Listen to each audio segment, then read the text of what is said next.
What's good with it, man? In the hood with it. You already know what it is, man. It's Gunner's Profiles and in Menudo style in direct fashion. We're going to get straight into it. Now, I dropped a video earlier, man. Broke the news. You know, Money Sign Suede was killed in prison. And a lot of people started getting at me in my DMs. A lot of people started speaking. A lot of great questions asked. A lot of great questions answered. But at the same time, I don't know anything more than the next man knows. I've been watching a lot of videos and seen a lot of videos posted about this individual. You know, people talking about they have footage, the last video he made, who might have done this. And I wanted to address this. As you see by the thumbnail right there, there was even people calling it a hoax. One thing I will confirm about the stuff that I drop is I do my due diligence. I put it through due process. If someone gets at me behind the scenes and gives me breaking news, I keep that between me and that person. But at the same time, what I also do, man, is I check up on it. I hit 3 or 4 different sources because I need to make sure that what I'm putting out there is not only bullshit. You know what I mean? I don't need none of that added preservatives. I don't need none of that. What I need is realness, because people deserve some of the realest and illest spit and some of that knowledge they can't get in college. People deserve real talk, the truth. You know, whether people don't do their due diligence or not and they decide to call it a hoax, that's understandable. You know, there was even a couple people that they're well respected in the game that were kind of on the fence about the situation. Now, I will say it did happen.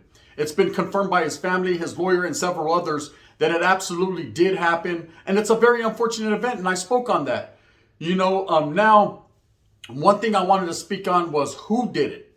You know, that's the number one, the $1 million question. Who, why, where, when, and how? Well, we know where it happened. It happened in the shower at Soledad Prison.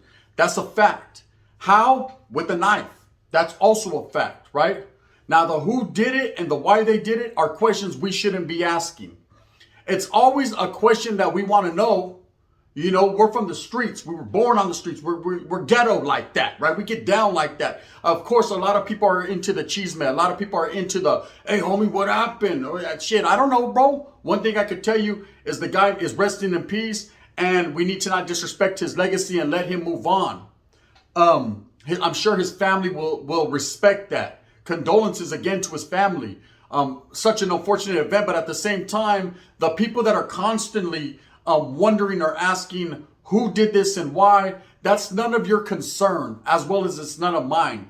Even if I knew and had an inkling, which I do, I would never put it out there, because at the end of the day, man, the social media platforms are here to inform you of news, here to inform you of what's going on, what's trending, but never to inform the police or, you know, assist in an investigation. Of course, this is an ongoing investigation. Of course, this could have ramifications upon someone's innocence or guilt. Of course, this could stretch someone out and give them vida, life. There's a dead body on the ground in the shower.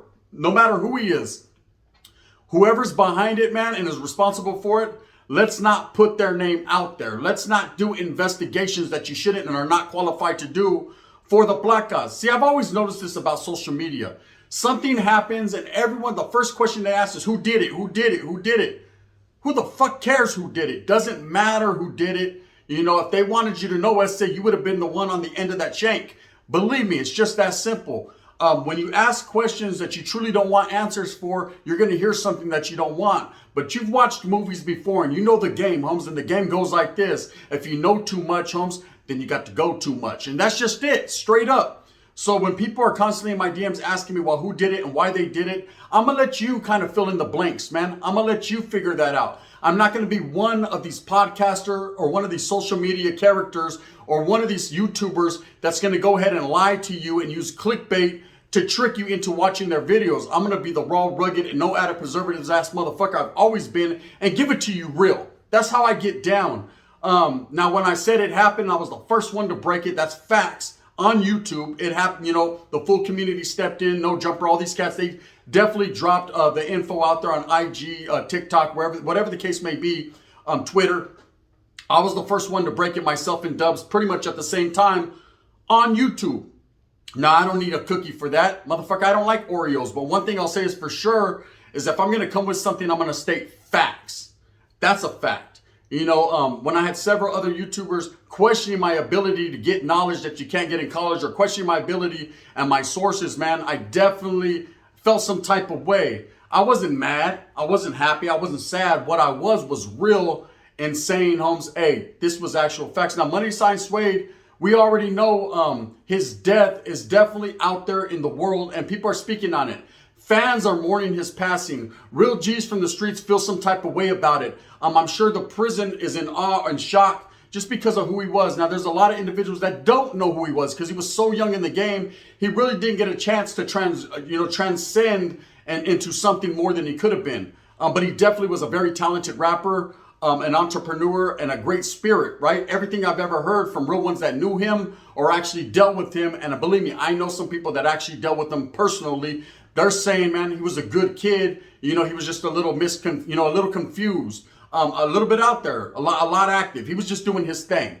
Now, for the people that are so concerned on social media with who did this, I don't think you want to know that answer. I don't think you need to know that answer. I think that answer is something that you probably should never want to delve into. You know, when it comes to prison politics or any type of politics, man, that's something that if you're not in the know, then you need to never know. Stay the hell up out of there. That's why myself, man, I backed away from a lot of the prison genre, prison stories, and prison politics. When I speak on things, they're usually my own stories and time I did, or time that my brother did, or time that people that are close to me did. I'm not trying to speak whatsoever on anything else about other people of time that they're doing. I don't care how you do your time. I don't care when you did your time. I don't care why come you did your time. One thing I understand is time, and we've all done it, Holmes. Whether you did it smooth or it got a little bumpy like Academic's dick. I don't know what it is. I just know for sure facts. You know, let everyone do their own. You know, so there's a lot of questions that are being asked, and we're very, we're very inquisitive people. It's the human nature. It's the way we get down, especially a raza. We like to understand and know some details. It's what happened. Oh, I heard this and I heard that. There's going to be a lot of rumors floating around. There's people claiming that the white boys did it. There's people claiming that Raza did it. There's people claiming that an Africano that was mad because he pinched his old lady on the butt did it. There's a whole lot of people saying the true measure of a man is those that don't ask too many questions because they don't want to hear too many lies, right? Look at facts right here. I'm going to tell you does not matter, right? No, this was not a hoax. Yes, unfortunately, the young kid is dead. Yes, man, his legacy will carry on through his music. And that's just that.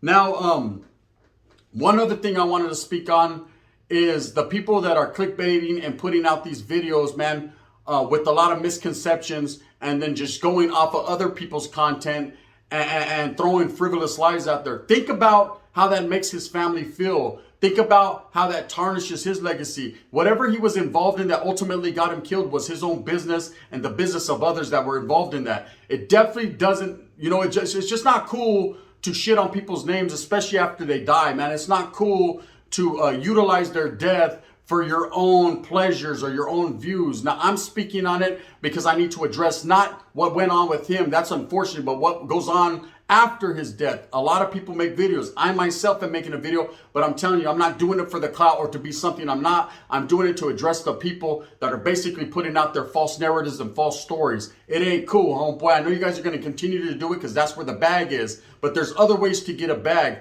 like moving on with his legacy and giving his name some good shine. To his fans, it's unfortunate, and I send my condolences. I was not a fan. I didn't know much about his music other than he did rap pretty good. Now today I sat down and listened to a little bit of his music, and I could absolutely say he was very talented and he was the next one up and coming. Now how that works out for people is totally up to you. Maybe you like his music, maybe you don't. One thing I can say about gangster rap is nowadays it really gets real gangster. It's not like back in the days, man, where everyone portrayed to be something they were not. Nowadays, this has actually blurred the lines between activities and music. And it's unfortunate, but that's just the world that we live in. It's going to continue on like that. Now, as far as people addressing Swifty Blue and other rappers and saying you're next and you got this coming, it should have been this guy and it should have been that guy. Don't wish death upon nobody, Humps, because you never will know when the Reaper comes and touches you on the shoulder. You know, you don't wish harm or unhealthiness or incarceration on anyone, man. Having done so much time, I wouldn't wish that shit on my worst enemy. You know, every day that you're striving and you're doing what you do while incarcerated, man, is a day that you lose with your family. It's a day that you lose away from that bag. And it's definitely a day that you wish you had back, but you could never get back. So all these people that are constantly woofing on people that are incarcerated or thinking that they know what it is when you've never done a day of your life, you know, incarcerated, man, you can't speak on it. What you can do is listen, open your eyes and your pinchy ears, homes, and be addressed by real ones who've really done time. I've done time in my life, not saying I'm realer than anyone else, but I do know for sure the intricacies and the details of what goes into being incarcerated and doing real time on 4 yards, 3 yards, or whatever the case may be. I never did a 2 yard. Just can't call that one like an alcoholic, but it's because I was never sent there. Now, with that being said, I just want to say for those of you that said it was a hoax, and for those of you that said it was fake news, and for those of you that said that he's well and he's breathing and he's living and he's fine, homes, I don't know who gave you your information, that's it, but I would scratch their name off the telephone book and say never again to take a second look, because the next young one name was Sloppy. She gave me the moppy joppy when she gave me the boppy poppy, and then that's just what it is. I said, oh, hell yeah. Now, with that being said, I'm going to get up out of here, man. Shout out to everyone. Again, it's an unfortunate day in hip-hop. It's an unfortunate day for Southern California and LA. They lost a real one. They lost an up-and-coming artist. And it's an unfortunate day for the people that are aspiring hip-hop artists, because it makes them start, you know, double thinking if this is the right career choice. With that being said, you know what I can say? Keep grooving, man. Just keep grooving. With that being said, I must move with a purpose, and I hope that you do too. Hope that you get everything that you want coming to you. Remember, at the end of the day, it's all about the strive and struggle and the struggle to strive. This is addressing some real shit, man. No playing games. The Vault's dead, homes. Let his name rest in peace. Stop clickbaiting people into believing, you know, what your narrative is, man. And keep it respectful and real for the dead. You already know what it is. This is Gunner's Profiles. If you like this, hit that like and subscribe with a thumbs up. If not, you can hit that thumbs down. See, heavy's going to be the head that wears the crown. I'm going to continue to strive and struggle for what I truly and honestly believe in, and that's bringing you the best, truest, realest, illest, actual, factual content I can on YouTube. My connections are very deep and they're real, man. And I ain't gonna put something out there, a false narrative that's just to put out there. That's like fairy dust, homes. And I don't get down. That's it. This is the gun. Bang, bang. Address them.